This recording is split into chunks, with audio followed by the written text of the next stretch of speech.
చాలా ఇంట్రెస్ట్ గా మరి సంవత్సరం జరుపు బడ్జెట్ కి మరి మీరు కూడా పాల్పంచుకోవడానికి ఇంట్రెస్ట్ చూపించినందుకు అలాగే మా కౌన్సిల్ కి మీకు ఇచ్చిన గౌరవానికి మీకు మా ధన్యవాదాలు, కౌన్సిలర్ ధన్యవాదాలు తెలియజేస్తున్నాను.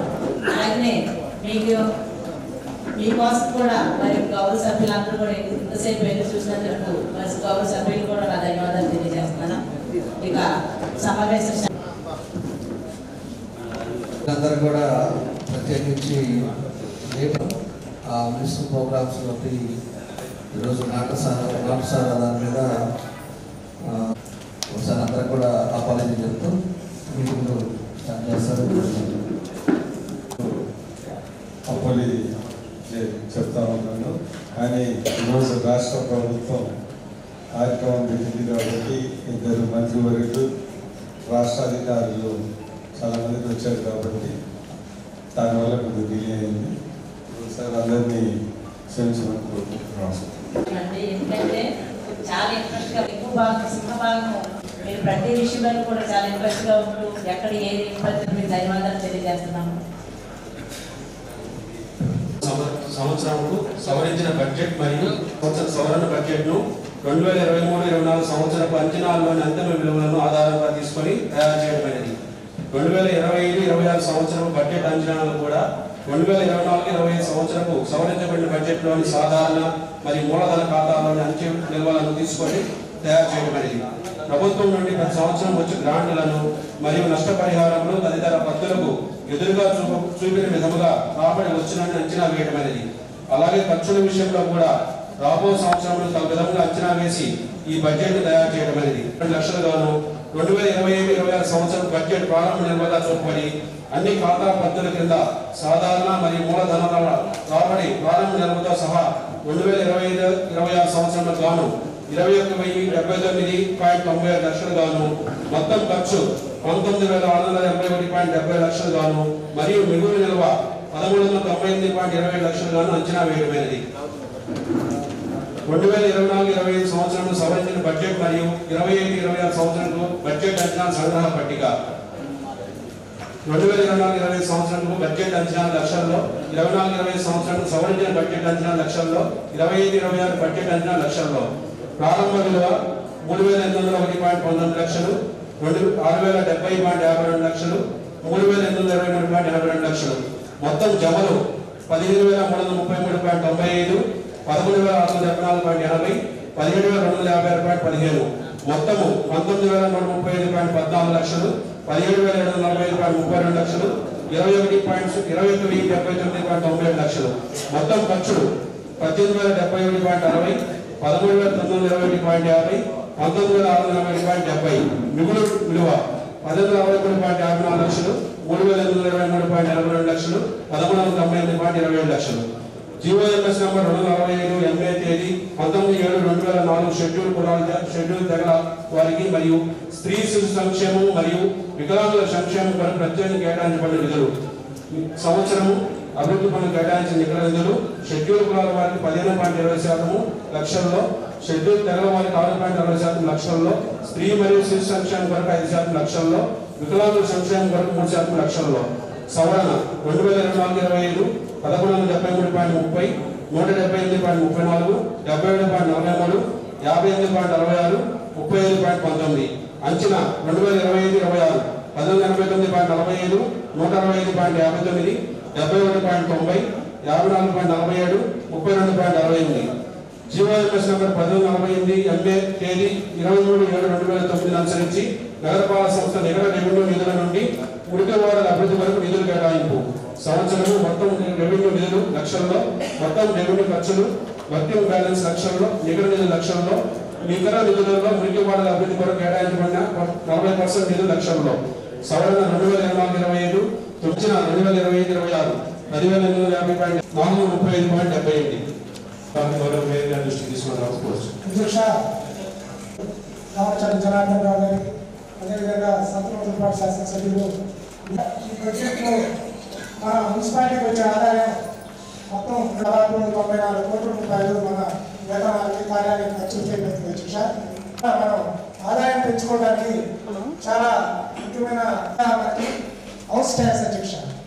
హౌస్ ట్యాక్స్లో వచ్చేసరికి ట్యాక్స్ వేకెంట్ ల్యాండ్ ట్యాక్స్ ఎలా ఉందంటే ఒక అపార్ట్మెంట్కి ఒకసారి కట్టాలనుకున్నప్పుడు ఆ ఖాళీ స్థలానికి ముందు వేకెంట్ ల్యాండ్ ట్యాక్స్ వేసిన తర్వాత అపార్ట్మెంట్కే ప్లాన్ ఇస్తారు.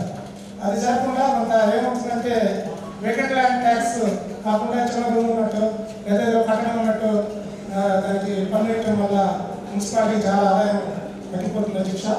అదేవిధంగా మన ఖాళీ స్థలాలు చాలా ఉన్నాయి మున్సిపాలిటీ పరిధిలో. ఆ ఖాళీ స్థలాల్లో కూడా మనం షాపులు కానీ చాలా కట్టించినట్టయితే మున్సిపల్ ఆదాయం పెరిగి మనకి ఈ బడ్జెట్లో ఈసారి ఇబ్బంది లేకుండా ఉంటుంది అధ్యక్ష. గవర్నర్ ఎమ్మెల్యే గారికి రిక్వెస్ట్ చేస్తున్నాము. ఈ ఖాళీ స్థలాల్లో ఉన్నప్పుడు అనవసరంగా కబ్జాదారులు పాలవుతున్నాయి. ఇటీవల కూడా మన దగ్గర మన దీని దగ్గర ధీరస్ హాస్పిటల్ ఇది కూడా గౌరవ ఉన్నారు మన కార్పొరేటర్ గారు, వాళ్ళు కూడా రిక్వెస్ట్ ఇచ్చారు కబ్జాకు పాలవుతున్న స్థలాన్ని. అలాంటి స్థలాన్ని కూడా మనం కార్పొరేట్ ఇచ్చినట్లయితే మన మున్సిపాలిటీకి ఎంతో ఆదాయం వస్తుంది అధ్యక్ష. అదేవిధంగా కమర్షియల్ బిల్డింగ్స్ కాలం అయిపోయింది కూడా, రెన్యూవల్ టైం కూడా అయిపోయింది. అలాగే డిమాలిష్ టైం వచ్చేసింది. డిమాలిష్ చేసి మున్సిపాలిటీకి మంచి షాపులు కట్టించినట్లయితే మనకు ఎంతో ఆదాయం వస్తుంది అధ్యక్ష. ఇవన్నీ మీరు పర్సనల్గా తీసుకోవాల్సిందిగా కోరుకుంటున్నాను అధ్యక్ష. అదే వాళ్ళందరూ కూడా పనులు వేసినట్టయితే మనకి మున్సిపాలిటీకి మంచి ఆదాయం వాళ్ళు చేకూరుతాయి అధ్యక్ష. అదే ఇబ్బందులు పాల్గొతున్నారు. దాని న్యూట్రిషన్ వల్ల దాదాపు అదేవిధంగా మన పోస్ట్ ఆఫీస్ కూడా గవర్నమెంట్ ఆయన గుర్తించారు. అలాగే చాలా ఉన్నాయి ప్రభుత్వ ఆస్తులు. వాళ్ళు మన దగ్గర కరెంటు బిల్లు కట్టకపోతే ఇమీడియట్. మరి ఈరోజు మన బడ్జెట్లో ప్రతిపాదనకు గౌరవ శాసనసభ్యులు విజయ్ కుమార్ గారు గారు కమిషనర్ గారు చేయబడిందని నేను భావిస్తున్నాను. చక్కగా క్లారిటీగా ఉంది. 204 కోట్ల రూపాయలతో మిగులు ధనాన్ని కూడా అంచనాలు కూడా చూపించడం జరిగింది. తర్వాత దీన్ని ప్రపోజల్స్ కూడా రెవెన్యూ ఆదాయం అంచనాలు 108 కోట్లు చూపించడం జరిగింది. రఫ్గా ఆస్తి పన్నులు 138 కోట్లు, నీటి పన్ను 8.5 కోట్లు, ఖాళీ స్థలాల పన్నులు ఇందాక మా గౌరవ సభ్యులు చెప్పినట్టు ఇది పెంచుకునే అవకాశం ఉంది 4.5, ఇది అప్రాక్సిమేట్గా ఉంది. భవన నిర్మాణాలకు అనుమతి 20 కోట్లు, షాపు రూమ్ అనేక అంశాలు ప్రపోజల్స్ పెట్టి నిర్మాణం చేయడం జరిగింది.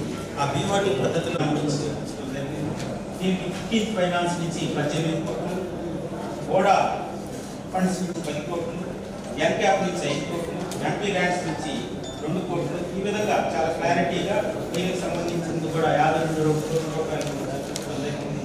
అలాగే ఎందుకంటే ఆయన ఎమ్మెల్యే అయిన తర్వాత ఇవాళ ఫస్ట్ బడ్జెట్ ప్రవేశపెట్టినందుకు మన సభ్యులందరూ కూడా సార్ ఒక చిన్న చిరు కానుక పంపించారు.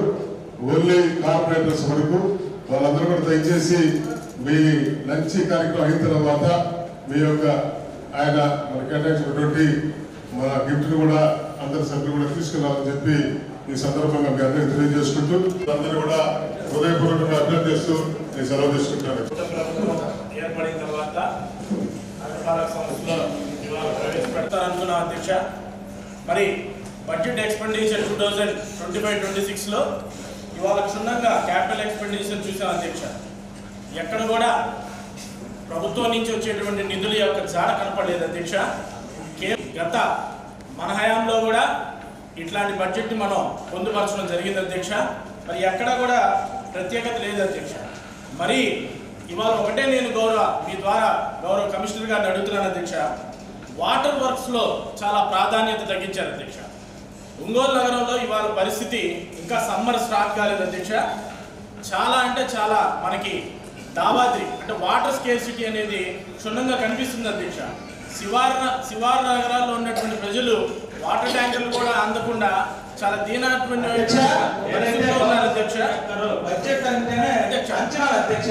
సభ్యులు వారు ఏదైతే చెప్తున్నారో గత సంవత్సరంలో ఈ సంవత్సరం అభివృద్ధి జరగలేదన్నా చాలా దారుణం అధ్యక్ష. టైం ఉంది కానీ అభివృద్ధి కార్యక్రమాలు జరగలేదంటూ, సంక్షేమ కార్యక్రమాలు అందలేదంటూ చాలా దారుణం అధ్యక్ష. బడ్జెట్ అంటేనే అంచనాలు అధ్యక్ష.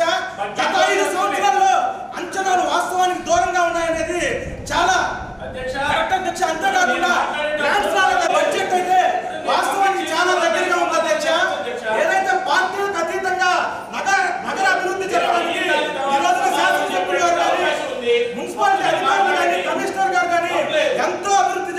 ఒంగోలు అభివృద్ధి చేయడానికి ఎంతో పాటుపడుతూ ఉన్నారు అధ్యక్ష.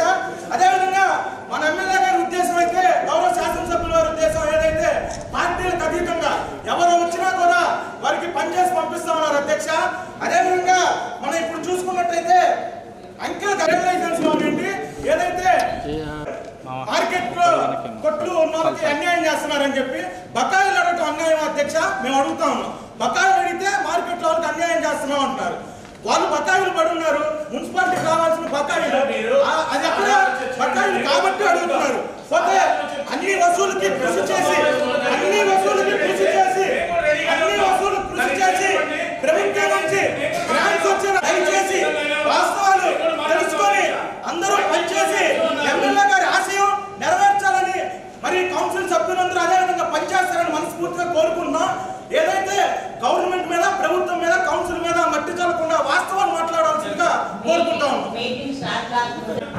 వాటి గురించి మళ్ళా ఎమ్మెల్యే గారు, కమిషనర్ గారు, మేయర్ గారు చదువు చూపించి బడ్జెట్, ఇక్కడ బడ్జెట్ గురించి మీటింగ్ జరుగుతుంటే వాటర్ గురించి మాట్లాడాల్సిన అవసరం ఏంటి అధ్యక్ష? బడ్జెట్ గురించి మీటింగ్ జరుగుతుంటే బడ్జెట్ మీద మాట్లాడండి.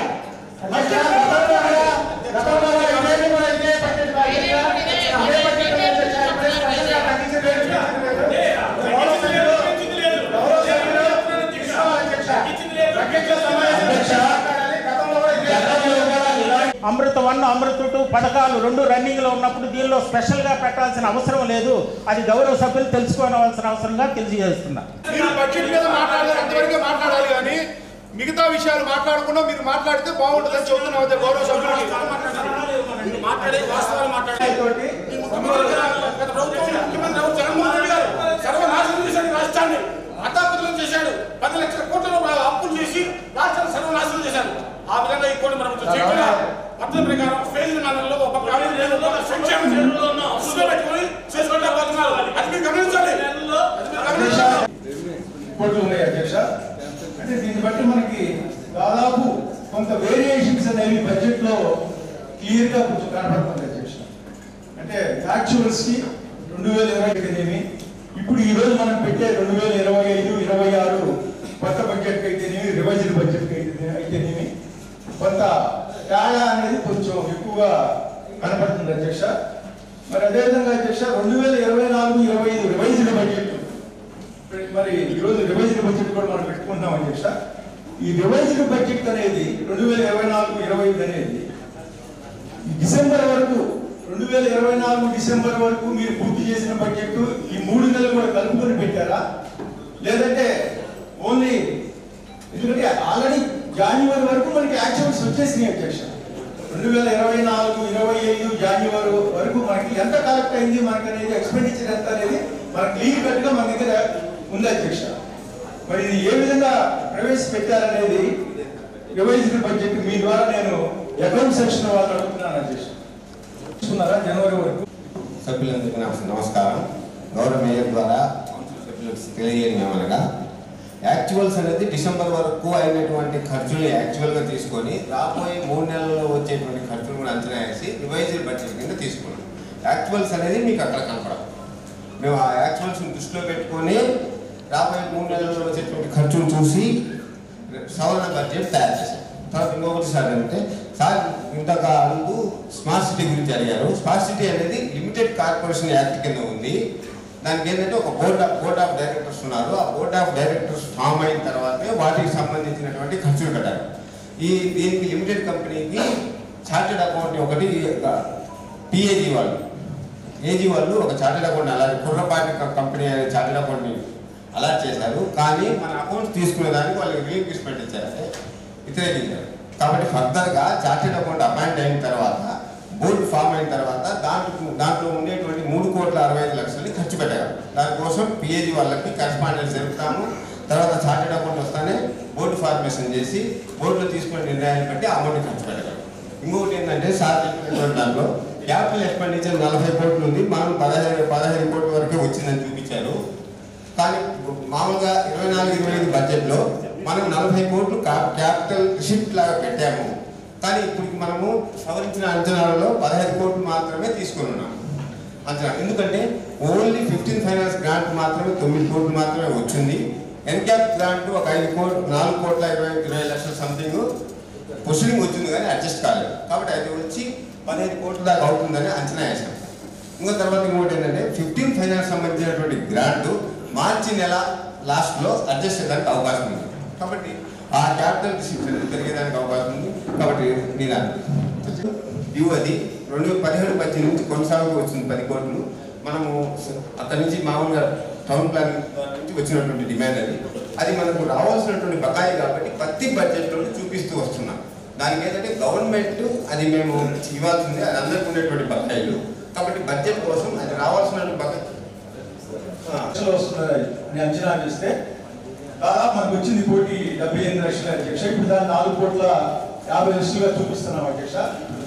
వేకెంట్ ల్యాండ్ ట్యాక్స్ అనేది జనరల్గా మనకి రెవెన్యూ వాళ్ళు వేయించారు అధ్యక్ష. కాకపోతే ఇక్కడ ఏం జరుగుతుందంటే వాళ్ళ అడ్రస్ తెలియకపోవడము, లేదంటే వాళ్ళు ఎక్కడున్నారనేది కొన్ని కారణాల వల్ల జరగట్లేదు అధ్యక్ష. దీని మీద మన వాళ్ళు రెవెన్యూ వాళ్ళు ఖచ్చితంగా దృష్టి పెడితే దీనిలో ఎక్కువ శాతం మనం రెవెన్యూ వచ్చేదానికి అవకాశం ఉంది అధ్యక్ష. వాళ్ళు ఎవరన్నా బిల్డింగ్ ప్లాన్కి కూడా ప్రాపర్టీ ట్యాక్స్ సంబంధించి ప్రతి ఇంటికి కూడా అసెస్మెంట్ నెంబర్లు పెయింట్తో ఇస్తున్నాం మేడం. దానివల్ల ఏ హౌస్కి ట్యాక్స్ లేదో మన వాళ్ళు ఐడెంటిఫై చేయడానికి అవకాశం ఉంది. ఇప్పుడు మార్చి ఉంది కాబట్టి కలెక్షన్స్ పైన దృష్టి పెడుతున్నాం మేడం. మార్చి తర్వాత వేకెంట్ ల్యాండ్స్ అన్ని కూడా ఐడెంటిఫై చేసి మనం ట్యాక్స్ పెంచుకుంటాం మేడం. సో దాంతో పాటుగా మనకు ఆదాయాన్ని పెంచేటువంటి కొన్ని ప్రణాళికలు మనము గౌరవ శాసనసభ్యుల వారి యొక్క సూచనలతో మనం చేసుకుంటాం మేడం. అందులో ఒకటి ఐడిఎస్ఎండి ప్లాట్స్ మనకు దాదాపు 72 పైన ప్లాట్స్ ఉన్నాయి మేడం. వాటికి వర్క్ స్టార్ట్ అయింది. ఇంజనీరింగ్లో టెండర్లు పిలిచి క్లీనింగ్ కార్యక్రమం పెడుతున్నాం మేడం. ఇది విక్రయిస్తే 30 నుంచి 40 కోట్ల ఆదాయాన్ని పెంచుకుంటాం మేడం. అట్లాగే మెయిన్ రోడ్లో మన ఖాళీ స్థలాలు ఉన్నాయి, వాటిని గుడ్విల్ యాక్షన్ పద్ధతిలో మనము ప్రణాళికలు సిద్ధం చేస్తున్నాం మేడం. దీని ద్వారా షాప్ ఎవరైతే రెంట్కి తీసుకోవాలనుకుంటున్నారో వాళ్ళే ముందుగా పేమెంట్ చేసి షాప్ తీసుకుంటారు. మనం ఖర్చు పెట్టకుండానే ఆదాయం మనం సృష్టించుకోవడానికి ఇది ఒక పద్ధతి ఉంది మేడం. అట్లాగే మనకు ఈ ఏఎంసీ అండ్ ఓఎంసీ అంటే మన మున్సిపాల్ 2 కోట్లు ఒక కొత్త మార్కెట్ కూడా గత 5 ఏళ్ళుగా ఎవరు కూడా షాప్ రూమ్లు రెంట్ కట్టకపోవడం వల్ల 12 కోట్ల బకాయిలు ఉన్నాయి. రీసెంట్గా మనం గత 15 రోజులు డ్రైవ్ చేస్తే 54 లక్షలు కలెక్ట్ అయింది మేడం. ఇది చేస్తున్నాం మేడం. ఇది వస్తే మనకు ఈ ఎస్క్రో అకౌంట్ని కూడా మనం క్లియర్ చేసుకోగలిగితే మనము డెవలప్మెంట్కి వాడుకునేదానికి అవకాశం ఉంటుంది. అట్లాగే స్మార్ట్ సిటీ నిధులు ఒక 4 కోట్లు ఉన్నాయి మేడం. వాటికి కూడా మేము ప్రణాళిక సిద్ధం చేస్తున్నాం. ఇవన్నీ కూడా ఆదాయాన్ని పెంచుకుంటూ ఒకవైపున ఖర్చులు కూడా ఈ రీసెంట్గా తగ్గించాం మేడం.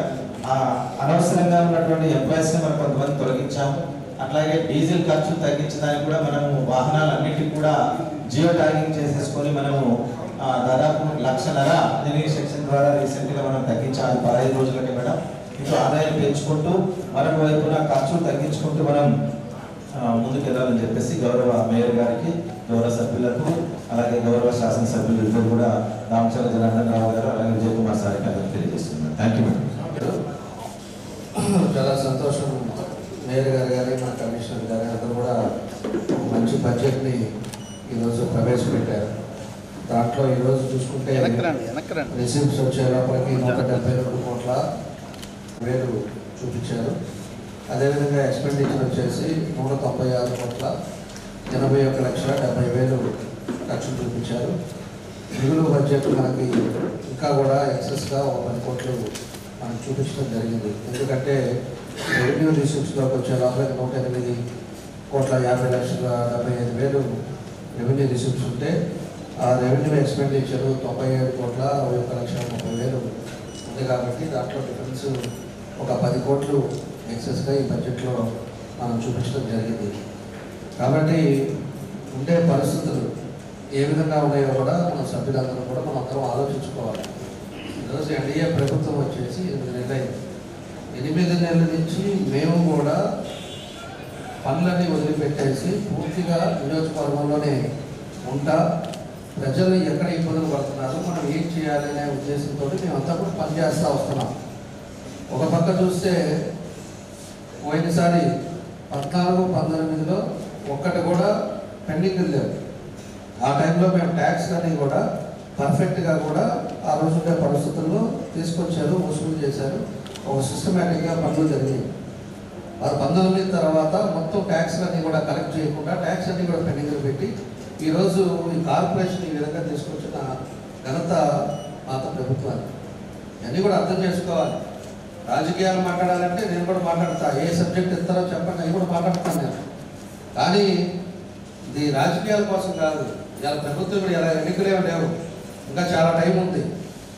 ఇవాళ ఉండే ఇబ్బందులు ఏంటి, పరిస్థితులు ఏంటి అన్నీ కూడా చూసుకోకుండా మొన్న కూడా చూశాను.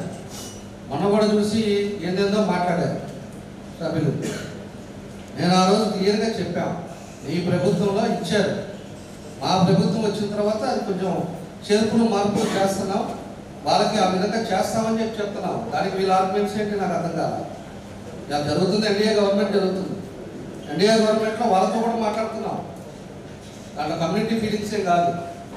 దాని ఒక పద్ధతి ప్రకారంగా ఎవరికి ఇబ్బంది లేని పరిస్థితులు తీసుకెళ్లాలనేది మా ఉద్దేశం. ఆ రోజు కూడా ఏదేదో మాట్లాడారు, ఈరోజు చూస్తే వేరే విధంగా మాట్లాడుతూ ఉన్నారు. ఈరోజు 5 సంవత్సరాలు ఏం చేశారు? ఒక కాలువ పుడికి తీశారా? ఒక పనులా చేశారా? ఊరకనే అప్పుడు కూర్చొని ఏదో ఖాళీ స్థలాలన్నీ కూడా కబ్జాలు చేసి వాళ్ళ ఇష్టారాజ్యంగా చేసుకుంటా పోయారు. ఈరోజు చూసే పరిస్థితులను బట్టి ఒక్కొక్కటి మనం స్టార్టింగ్ నుంచి చేసుకోవాల్సి వస్తుంది. కాలువ పుడికలు తీస్తున్నాం, రోడ్లు చేస్తున్నాం, డివైడర్స్ చేస్తున్నాం, ఎక్కడికక్కడ పగిలిపోయిన ప్లాంటేషన్స్ చేస్తున్నాం. పార్కులన్నా ఒకరన్నా చూసేటప్పుడు ఎవరన్నా ప్రజలు ఏ ఇబ్బందులు పడుతున్నారో చూసేటప్పుడు నీళ్ళు ఎప్పుడు వస్తున్నాయో తెలుసా వీళ్ళకి? నీళ్ళు వచ్చేది ఎప్పుడు వస్తుంది? రాత్రి 2ంటికి 4ంటికి కూడా వచ్చిన రోజులు ఉన్నాయి. ఈరోజు దాన్ని స్టిమ్యులేట్ చేస్తున్నాం. ఈరోజు మేము 9 గంటల నుంచి 10 గంటల కల్లా క్లోజ్ చేయాలని దానికి ఒక ప్రణాళిక తయారు చేశాం. రేపు మాకు పోతున్నాం, ఏ ఏరియా ఎన్ని గంటలకు వస్తుందో కూడా చూపిస్తున్నాం. మళ్ళీ మేము ఏం చేయాలనేది కూడా ఉండే డబ్బులను బట్టి ఆ గవర్నమెంట్ ఏమో అతను పాత ముఖ్యమంత్రిగా ఉండే జగన్మోహన్ రెడ్డి పూర్తిగా సర్వనాశనం చేసి రాష్ట్రాన్ని బస్సులు పట్టించి రోడ్డు మీద పడేసి అతని పాటికి అతను పోయాడు. ఈరోజు ఒక సమర్థవంతమైన నాయకుడు పరిపాలన వచ్చింది కాబట్టి ఈరోజు బడ్జెట్ కానీ తిరిగి ఎట్లా మళ్ళా మనం స్టిమ్యులేట్ చేయాలనే ఉద్దేశంతో ఆయన ముందుకు వెళ్తా ఉన్నాడు. వెళ్ళేటప్పుడు కొంచెం టైం పడుతుంది. వచ్చే ఫండ్స్ని బట్టి ప్రయారిటీని బట్టి మనం ఏది పెడితే ప్రజలకు ఇబ్బంది లేకుండా ఉంటుందో దానికోసం మేము కూడా అన్ని విధాలు కూడా ముందుకు తీసుకెళ్ళడానికి మేము చూస్తున్నాం. ఎన్క్యాప్లో మాకు 5 కోట్లు ఉండింది. 5 కోట్లు ప్రయారిటీ బేస్ మీద పెట్టాము. ఇవాళ టెండర్ కూడా పొద్దున భూమి పూజ చేశాం, 2 కోట్లకు భూమి పూజ చేశాం. మా దగ్గర అదే మన దగ్గర డబ్బులు ఉంటే 4 కోట్లు అయ్యేది రోడ్డు. 4 కోట్లు కూడా పెట్టాము. పెట్టేవాళ్ళం. ఈరోజు 2 కోట్లు సగం రోడ్డు వేస్తున్నాం, అది అయిపోయిన తర్వాత 2 కోట్లు పెట్టాలని చెప్పి ప్రపోజల్ తీసుకొచ్చాం. వేగ్గా మాట్లాడితే 100 మాట్లాడతాం. మేము కూడా చేసిన పాపాలన్నీ పద్ధతులు కాదు. ఏదైనా ఉంటే మంచి ఏందనేది చెప్పండి, ప్రజలకు ఏదైనా చేయాల్సి ఉంటే చెప్పండి. ఈరోజు ఈ పాపం ఎవరిది? ఆస్తి పన్ను 49 కోట్లు ఉంటే 25 కోట్లు ఇంకా వసూలు కావాలి. ఎవరిది పాపం? 14-19 1 రూపాయి ఉందా ఇక్కడ? ఎప్పుడన్నా భాగ్యం ఉంది? అప్పుడు 25 కోట్లు ఉంటే ఎంత పని చేసుకోవచ్చు మనం? అది చేయొద్దంటారు. అదేవిధంగా ఆస్తి పన్ను, బిల్డింగ్ పన్నుల్లో 15,40,00,000 ఉంటే 3,61,00,000 వసూలైంది. ఇంకా 11,79,00,000 రావాలి. ఇది ఎవరి తప్పు? ఏదైనా కార్పొరేషన్లతో మాట్లాడటం, ఎక్కడ ఏం జరుగుతుందో చూసుకోవటం, ఇవన్నీ చేయకపోవటం, ఇవన్నీ జరిగిన ఇబ్బందులు. దాని తర్వాత షాపులు రెంట్లు 12 కోట్లు ఉంటే అది కూడా 5 సంవత్సరాల నుంచి పెండింగ్. ఇప్పటికి నాకు 54 లక్షలు వచ్చింది. అప్పటికి వాళ్ళు ఖాళీ చేస్తా ఉంటే 12 కోట్లు పెండింగ్ ఉంది. ఒక్క షాప్ నీలా నేను చూసుకుంటానే, మీకు ఎందుకు కట్టద్దన్నారు. ఏదో ఒక్క షాపుకి వచ్చేసేలాగా వడ్డీ కలిపితే 4 లక్షలు 5 లక్షలకు వాళ్ళు బాధపడుతున్నారు. వాళ్ళందరూ వచ్చేసి ఇంత డబ్బులు ఎక్కడ కడతామండి, మమ్మల్ని ఆ రోజు కట్టద్దన్నారు, మమ్మల్ని ఏదో తగ్గించండి అని చెప్పే పరిస్థితులు తీసుకొచ్చేది. ఆ రోజు కానీ 10,000 కట్టేది కట్టించుకొని ఉంటే ఈరోజు వాళ్ళకి ఆ పరిస్థితి ఉండేదా? ఊరకనే మైకులు తీసుకొని మాట్లాడటం కాదు, పద్ధతులు ఉంటాయి ఏ పని చేసుకున్నా కూడా. ఈరోజు ఇంకా షాపులకి 1,70,00,000 ఇంకా పెండింగ్ ఉంది. మొత్తం మీద 49,40,00,000 ఈరోజు పెండింగ్ ఉంది. మన బయట నుంచి రావాల్సింది. పనులు ఎలా జరుగుతాయి? మన దగ్గర డబ్బులు ఉండి మనం చేసుకుంటే కూడా ఈరోజు పూర్తిగా కార్పొరేషన్ డెవలప్ అవుతుంది. ఈరోజు ఎస్టిమేషన్ వేస్తే 190 కోట్లు కావాలి మనకి. అన్ని డివిజన్స్లో రోడ్లు, సిమెంట్ రోడ్లు కానీ, డ్రైన్స్ కానీ, ఏదైనా కల్వర్ట్స్ కానీ పూర్తిగా ఇంకా పెండింగ్ లేకుండా మనం డ్రింకింగ్ వాటర్ పైప్ లైన్ కానీ ఏదైనా చేయాలంటే ఈరోజు ఉండే పరిస్థితుల్లో 190 కోట్లు కావాలి. ఈరోజు మనం 20 కోట్లు పిలుస్తున్నాం. మేము తిరుగుతూ ఉన్నాం, డబ్బుల కోసం తిరుగుతున్నాము. ముఖ్యమంత్రి గారిని కలిసాం, ఫైనాన్స్ మినిస్టర్ కలిసాము, అదేవిధంగా మున్సిపల్ శాఖ మంత్రిని కలిసి ఏదో ఒకటి మొత్తాన్ని చేయండి, వర్షపడిపోయిందని తిరుగుతూనే ఉన్నాం. వచ్చే ప్రయత్నం బట్టి మనం కూడా చేసుకుంటూ వెళ్తాం. కాబట్టి ఇవన్నీ కూడా అర్థం చేసుకోవాలని చెప్పి కూడా నేను తెలియజేస్తాను. అది మంచి సంస్కృతి కాదు. వచ్చి 9-8 నెలలు అయిపోయింది. 8 నెలల్లో ఎన్డీఏ గవర్నమెంట్ వచ్చిన తర్వాత ఏ విధంగా మనం చేస్తున్నాం అనేది చూడండి. ఏదైనా పొరపాటు ఉంటే మాట్లాడండి, మేము ఏదైనా తప్పులు చేసి ఉంటే చెప్పండి, పర్వాలేదు. వాటర్ కానీ అదేవిధంగా పార్క్స్ కానీ ఇవన్నీ కూడా డెవలప్ చేస్తున్నాం. ఎక్కడికెక్కడ రోడ్స్ కూడా కొత్త ప్లానింగ్ ప్రకారంగా మనం రోడ్డు కూడా ఎక్స్టెండ్ చేస్తా ఉన్నాం. కొన్ని ప్లేసెస్లో ఆల్రెడీ స్టార్ట్ చేసాం. అదేవిధంగా ఇంకా కొన్ని చేయాల్సినవి ఉంటాయి, దాన్ని అన్నీ కూడా చేస్తాం. ఒంగోలుని మార్పు తీసుకురావాలి, ఒంగోలు రూపురేఖలు మార్చాలి. అదేవిధంగా పబ్లిక్ డివిజన్లో ఉండే సమస్యలు కూడా తీసేయాలి అనే ఉద్దేశంతో మనం ముందుకెళ్తున్నామని చెప్పి నేను తెలియజేస్తా ఉన్నా. దగ్గర ఒక 6 నెలల లోపల ఒంగోలు అనేది మార్పు అనేది 100% తీసుకొస్తాం. మేము పోయినసారి కూడా చెప్పాం. అదే చెప్పిన బాటలో పద్ధతిలో మేము వెళ్తున్నాం. వాళ్ళు నిద్ర ఆడాలు మానేసి కమిషనర్ గారు కానీ ఎంపీ గారు కానీ వీళ్ళందరూ కూడా ఇంజనీర్లు పనిచేస్తున్నారు. మేము తిరుగుతూనే ఉన్నాం, వాళ్ళని కూడా ఎమ్మడపడుతున్నాం. నాకు తెలియదు ఇది అయిపోవాలి, 2 నెలలు అంటే 2 నెలలు అయిపోవాలి అనేది ఆ పద్ధతిలో మేము కూడా అలాంటి వాళ్ళని తీసుకొచ్చాం. అలాంటి వాళ్ళు కూడా ఒక ఇంటెన్షన్తో పనిచేస్తున్నారు. వాళ్ళంతా జీతాల కోసం కాదు, ఏదో విధంగా వాళ్ళకి ఒక మార్పు రావాలి. మన కార్పొరేషన్లో ఒక మార్పు తీసుకుని వచ్చింది. ఆ టైంలో మేము ఇది చేసామని వాళ్ళకి ఒక సాటిస్ఫాక్షన్గా వాళ్ళు పనిచేస్తున్నారు. అదేవిధంగా ఇలా డివిజన్స్ అన్నీ కూడా క్లీనింగ్ చేస్తున్నాం. దగ్గర అన్ని వారం రోజులు పెట్టాం. ఒక్కో డివిజన్ వారం రోజులు క్లీనింగ్ మొదలు పెట్టాం. ఏ రోజుల్లో ఒకటన్నా చేశారా? నేను అంతకుముందు 14-19లో నైట్ స్విచర్లు పెట్టాం. ఆ స్వీపర్స్ అంతా కూడా నైట్ వచ్చేసి నీట్గా క్లీన్ చేసి పొద్దున్న ప్రజలు వచ్చే లోపల క్లీన్ ఉన్నాయి అన్ని రోడ్లు. దాన్ని వదిలేసారు 5 సంవత్సరాలు. ప్యాచ్ వర్క్ చేసిన వాళ్ళు ఉన్నారా? ఒకటి మార్పులు తీసుకురాస్తున్నాం. ఇవన్నీ కూడా ఆలోచించుకోవాలని చెప్పేసి కూడా తెలియజేస్తున్నా. దీన్ని కూడా మనం కూడా బడ్జెట్ ఇంకా మనం ఆదాయాన్ని పెంచుకోవాలనేది కూడా మనం చేసాం. దానికి మన ఈ మధ్య సెంట్రల్ నుంచి NC national corporation building corporation company అని చెప్పి సెంట్రల్ నుంచి వచ్చారు. మన జాగాలన్నీ మన ఏవైతే ఉన్నాయో అవన్నీ కూడా లిస్ట్ అవుట్ చేసుకున్నారు. వాళ్ళే ఏదైతే ఎక్కడ ఏది బాగుంటుంది, ఏది కడితే మనకి ఇన్కమ్ సోర్స్ వస్తుంది కార్పొరేషన్ కానీ కూడా వాళ్ళు ఒక ప్లాన్ తీసుకొని పోయారు. ఆ ప్లాన్ ప్రకారంగా వాళ్ళ తొందరలోనే అన్నీ కూడా తయారు చేశారు. అది తీసుకొచ్చి వచ్చిన తర్వాత దానికి మన నుంచి వాళ్ళకి ఏం చేయాలి, మిగతా ప్లేసెస్లో ఏం డెవలప్ చేస్తే మనకి ఇన్కమ్ సోర్స్ జనరేట్ అవుతుందో దాన్ని కూడా ఆ రోజు మన ఎంపీ గారు కానీ నేను కానీ విజయ్ గారు కానీ ఆ రోజు కలెక్టర్ గారు అందరూ కూడా కూర్చొని వాళ్ళందరితో కూడా మాట్లాడే అన్నీ ఇచ్చాం.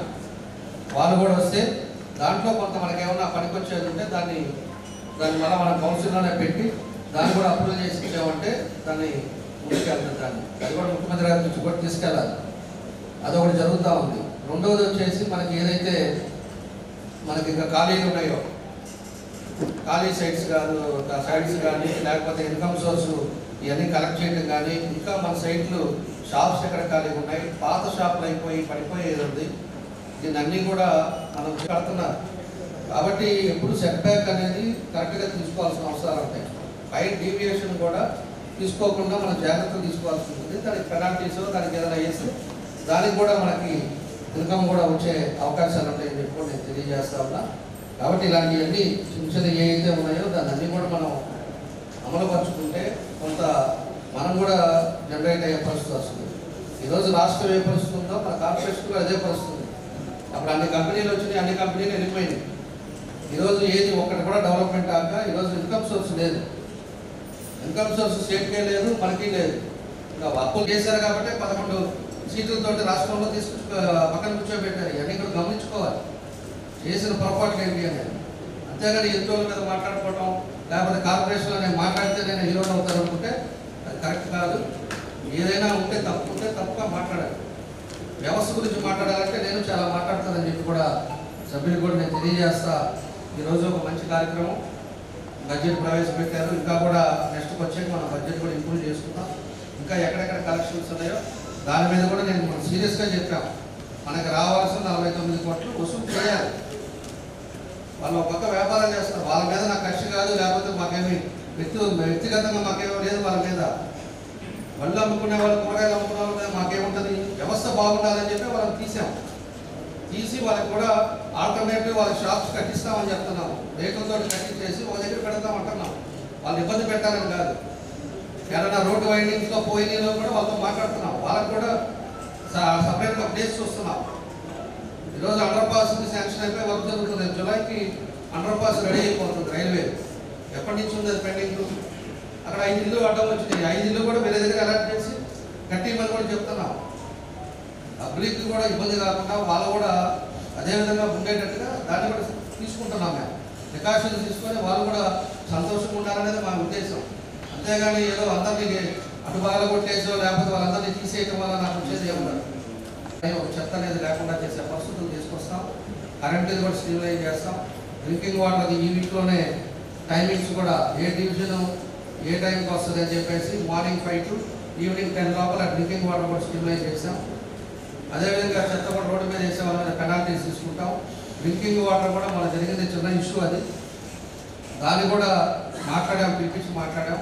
ఆ డ్రింకింగ్ వాటర్ సమస్య కూడా రేపు సమ్మర్ వస్తూ ఉంది. అది కూడా లేకుండా ఉండడానికి దాన్ని కూడా ఎప్పటికప్పుడు సమస్యలు స్టాండ్స్ కానీ ఇవన్నీ కూడా చూస్తూ ఉన్నాం.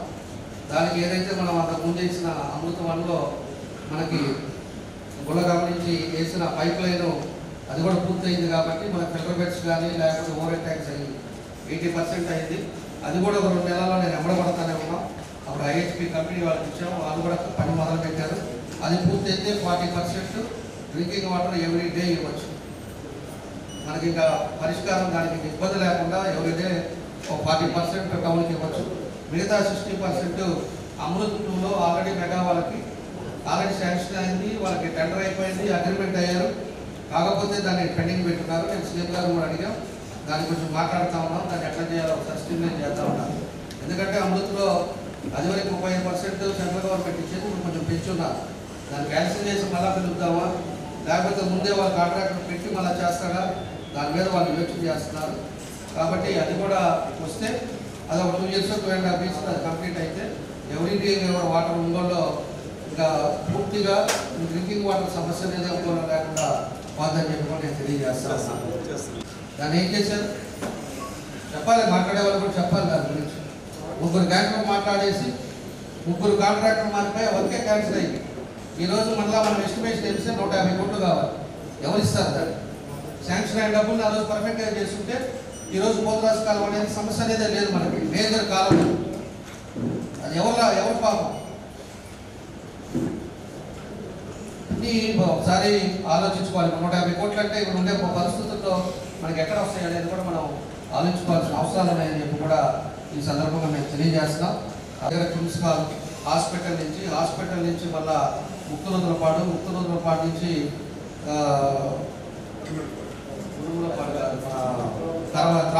త్రావుంట దాకా పెడుతున్నాం.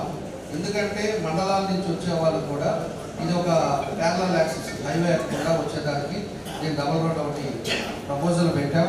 దాన్ని కూడా ముఖ్యమంత్రి గారి దృష్టిలో ఉంది. అది కూడా చేస్తారు. నమ్మమూరు రోడ్ ఒకటి పెట్టాం డబుల్ రోడ్డు. అదేవిధంగా అండర్ పాస్ నమ్మమూరు అండర్ పాస్ కూడా ట్రాఫిక్ లేకుండా అది కూడా పెట్టాం. ఏదైతే నీట్ మాట్లాడారు ఈ సందర్భంగా నేను తెలియజేసేది ఏంటిదంటే ఒంగోలు మున్సిపల్ కార్పొరేషన్ విషయం అందరికీ తెలుసు. పొలిటికల్గా అది మాట్లాడటం కన్నా రాబోయే కాలంలో ఈ ఒంగోలు మున్సిపల్ కార్పొరేషన్ ఎలాగా అందరి కలిసి ఎలాగ డెవలప్ చేసుకోవాలా, అందరి కలిసి ఎలా పనిచేసే దాని మీద దృష్టి పెట్టాలని నేను కోరుకుంటా ఉన్నాను. ఒకటి, మనము రెవెన్యూ రిసీప్ట్స్ ఇంక్రీజ్ చేసుకోవాలి. చాలా బకాయిలు ఉన్నాయి. ఒక టైం బౌండ్ ప్రోగ్రామ్తో ఈ రెవెన్యూ ఇన్స్పెక్టర్స్ వీళ్ళందరూ బకాయిలు ఎలాగ కలెక్ట్ చేయాలనేది ప్రత్యేక దృష్టి పెట్టి చేయాలనేది నేను కోరుతా ఉన్నాను. అదేవిధంగా రెవెన్యూ ఎక్స్పెండిచర్లో అనేక అనవసరమైన ఎక్స్పెండిచర్లు కూడా అక్కడక్కడ కనపడతా ఉన్నాయి. అది కూడా తగ్గించుకొని మనము ముందుకెళ్ళాలని నేను కోరుకుంటా ఉన్నాను. ఒకటి మనం గమనించాల్సింది ఏంటిదంటే మనందరికీ తెలిసిన విషయమే, మన రెవెన్యూ ఇన్కమ్ తక్కువ ఉంది. కానీ స్టేట్ గవర్నమెంట్ నీటి సమస్యని పూర్తిగా మనం తీసేయగలం అనేది మీ దృష్టికి తీసుకొని వస్తున్నాం. అదేవిధంగా అనేక గ్రాంట్స్ నేను ఒంగోలు ఎమ్మెల్యే గారు రామచంద్ర గారు నేను స్టేట్ గవర్నమెంట్ పోరాడి ఈ గ్రాంట్స్ ఏదైనా ఉన్న యూడిఓల నుంచి కానీ ఇతర స్టేట్ గవర్నమెంట్ గ్రాంట్స్ మనకు ఉపయోగపడి ఎక్కువ దాడానికి మేము పూర్తిగా ప్రయత్నిస్తామని సందర్భంగా తెలియజేస్తున్నాను. అదే కాకుండా 41 డివిజన్స్లో డిఎంఎం ఫండ్స్ దానికి ఎలిజిబుల్ ఉంది కాబట్టి ఇక్కడ లేని ఎక్స్పెండిచర్ అక్కడి నుంచి తీసుకొని ఒక 10-20 crores వరకు రోడ్ డెవలప్మెంట్ చేసే అవకాశాలు కూడా ఉన్నాయని సందర్భంగా మీ అందరికీ తెలియజేస్తున్నాను. ఒకటి మీ అందరికీ తెలియజేసేది ఏంటిదంటే స్టేట్ గవర్నమెంట్ ఇతర స్కీమ్స్ని ఇక్కడ ఉపయోగించుకొని మంచి పూర్తిగా డెవలప్మెంట్ చేస్తామని నేను మీ అందరినీ మా వంతు కృషి చేస్తామని చెప్తా ఉన్నాము. అదే కాకుండా అనేక కొత్త డెవలప్మెంటే కాదు, మున్సిపల్ కార్పొరేషన్ అంటే అనేక వెల్ఫేర్ స్కీమ్స్ కూడా లోన్స్ కానీ లీగల్ సెక్షన్ SC STకి లోన్స్, దాని తర్వాత పొలాలు, ఇవన్నీ అనేక స్కీమ్స్ ఉన్నాయి కాబట్టి అవన్నీ ప్రతి పేదవాడికి అందే విధంగా టిడ్కో హౌసెస్ పోయినాయి మళ్ళీ లైన్లో పెట్టి అవి కూడా చేసి ఇలాంటి మంచి కార్యక్రమాలు టోటల్ అభివృద్ధి సంక్షేమ కార్యక్రమాలు ఒంగోలు మున్సిపల్ ప్రజలందరికీ అందే విధంగా నేను రామచంద్ర జనార్దన్ గారు ఎమ్మెల్యే ఇద్దరం గ్రాంట్స్ కానీ స్టేట్ గవర్నమెంట్ నుంచి తెచ్చి ఏది ఉన్నా కానీ ముందుండి ఈ మున్సిపల్ కార్పొరేషన్ తోడ్పడడానికి ప్రజలకి సాయం చేయడానికి మేము ముందుంటామని కోరుకుంటూ రాబోయే కాలంలో ఒంగోలు మున్సిపల్ కార్పొరేషన్ ఎప్పుడు చూడని విధంగా డెవలప్మెంట్ చూస్తామని సందర్భంగా తెలియజేస్తే ఇక్కడ ఇచ్చేసిన ప్రతి ఒక్కరికి ధన్యవాదాలు.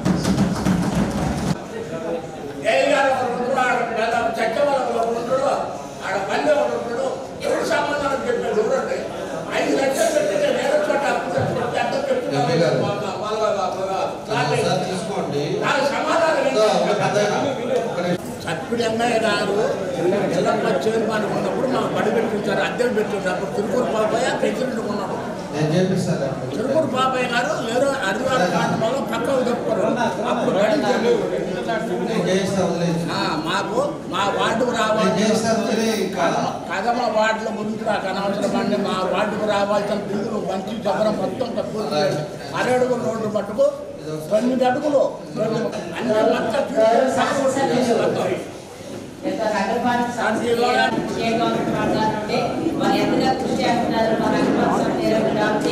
విషయాన్ని చాలా క్లుప్తంగా తెలియజేసేందుకు వారికి ఎమ్మెల్యే గారు కూడా వారి ఇండియన్స్ లో కూడా ఏ రకంగా డెవలప్ చేయబోతున్న విషయం గురించి కూడా గవర్నమెంట్ ఫండ్స్ తీసుకురావడానికి వారు ఏ రకంగా కృషి చేయబోతున్న విషయాన్ని కూడా తెలియజేశారు. అంతేకాని మెజార్టీ సభ్యులందరూ కూడా మరి బడ్జెట్ ఆమోదించారు కాబట్టి నేను బడ్జెట్ ఆమోదించడం జరుగుతుంది. అంతేకాకుండా అందుకే భోజనాలు ఉన్నాయండి, ఖచ్చితంగా అందరూ భోజనం చేసి గౌరవ శాసనసభ్యులు ఇచ్చినటువంటి కూడా మనకి ఎంత ఎంపీ గారి రూపంలో ఉంది కాబట్టి గౌరవ సభ్యులు కూడా తీసుకుని కలుస్తారు. గుండె సంరక్షణ కోసం మరింత జాగ్రత్త తీసుకోవడం అవసరం. ప్రకాశం, నెల్లూరు, కర్నూలు జిల్లాల్లో తొలిసారిగా ఆస్టర్ రమేష్ హాస్పిటల్స్ ఒంగోలులో అత్యాధునిక 160 స్లైడ్స్ UCT 780 స్కానర్ అందుబాటులోకి తెచ్చాయి. Computerised tomography, coronary angiography, CTCA దీనివల్ల సాధ్యమవుతుంది. CTCA పరీక్ష వల్ల గుండెకు రక్త సరఫరా చేసే కరోనరీ ఆర్టరీస్ కి జబ్బు చేసిందేమో తెలుసుకోవచ్చు. గుండెపోటు వస్తుందన్న దానికి అదే తొలి హెచ్చరిక.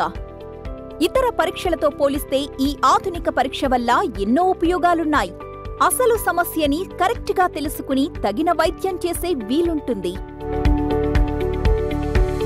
గుండెకు సంబంధించిన ఏ సమస్య ఉన్నా ఆస్టర్ రమేష్ హాస్పిటల్స్ మీకు కొండంత అండ. మీరు పూర్తిగా విశ్వసించదగ్గ అత్యాధునిక ఆసుపత్రి ఇది.